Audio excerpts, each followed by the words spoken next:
In the old piece update, we got an entirely new class of weapon called the bayonets, and more specifically, this weapon, the Vinquibus, within that class. And this is a really interesting weapon to me, because as you can see, it is both in my primary and melee slot at the same time while being one singular weapon.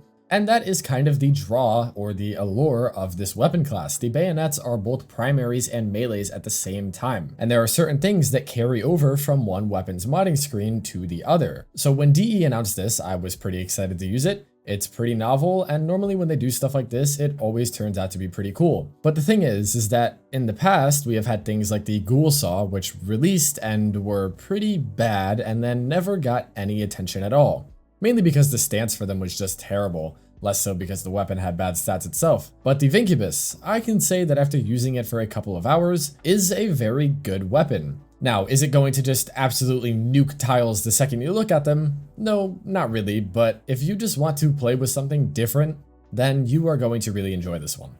Oh, and also it does this.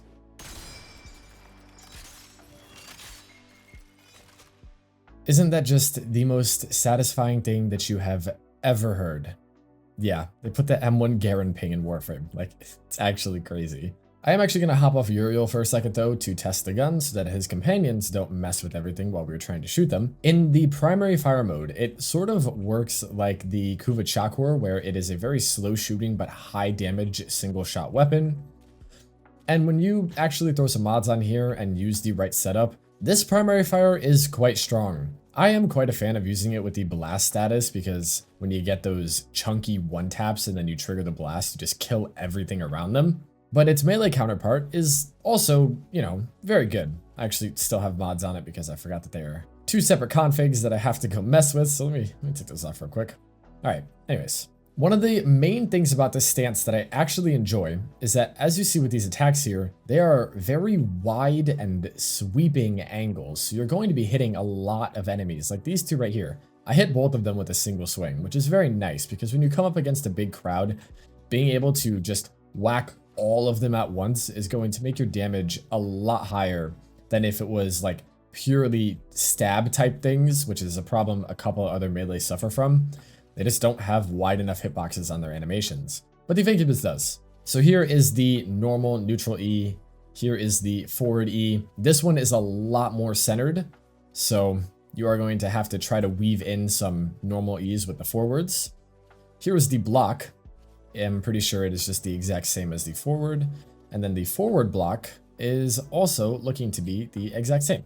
So not much variety here, but okay, that's whatever. It is a gun and a melee at the same time, so I guess we can excuse it. Now, besides the inherent unique trait of a weapon taking up 2 slots at once, it also has a more specific unique trait called Vinquibus Precision, where polarization, Exilus Unlock, and lens installation are reflected on the melee slot as well, and vice versa.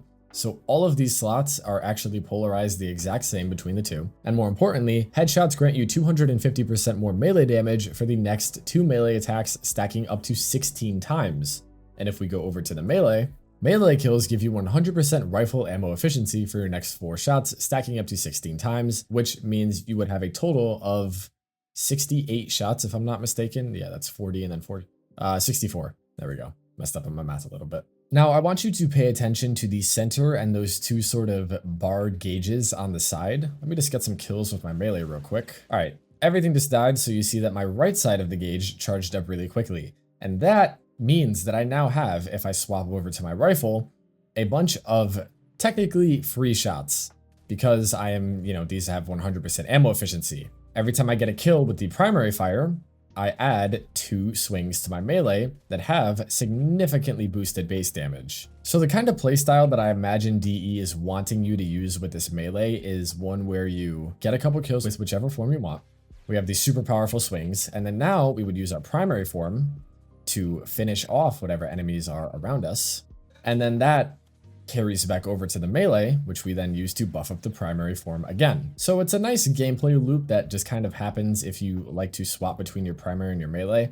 I actually quite enjoy it. Makes you kind of want to use both of them instead of just, melee influence slopping it all over the map. But other than that, you don't really build them all that differently than you would from a normal heavy hitting primary and a melee, which, I mean, let's be real, everyone. Melee influence builds, you know, they're just the best. So you don't really have to do this if you don't want to, but it is the strongest thing that you can use. Pure electric as usual, everything else here stays the same, but if you are playing any of the new content, and obviously we do not have Banes for the new factions, then you can swap this mod out for more critical damage from Gladiator Might or Organ Shatter, kind of up to you. But over on the actual primary, this is the build that I'm going for, 100% blast, so when we have those free shots on the primary fire, we can just get a nice blast trigger to buff up our melee again. I'm using primary deadhead, but you technically could use primary dexterity so that your melee kills give you a bunch of base damage.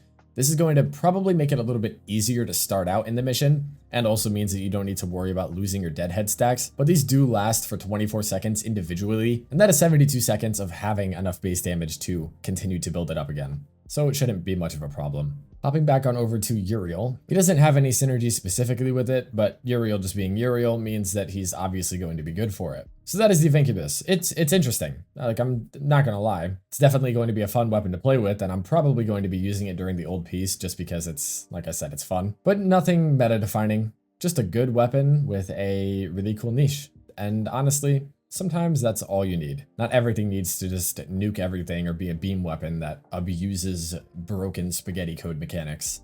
So yeah, good job with this one, DE. Just do me a favor and don't completely act like you never made this weapon class ever. You know, maybe in the next update, give us another one, but it's a secondary and a melee. Or just something. Maybe convert the Dark Split Sword into something like this so that we can use the dual weapons thing. Clearly the code for it is now in some sort of way in the game, so it's gotta be possible.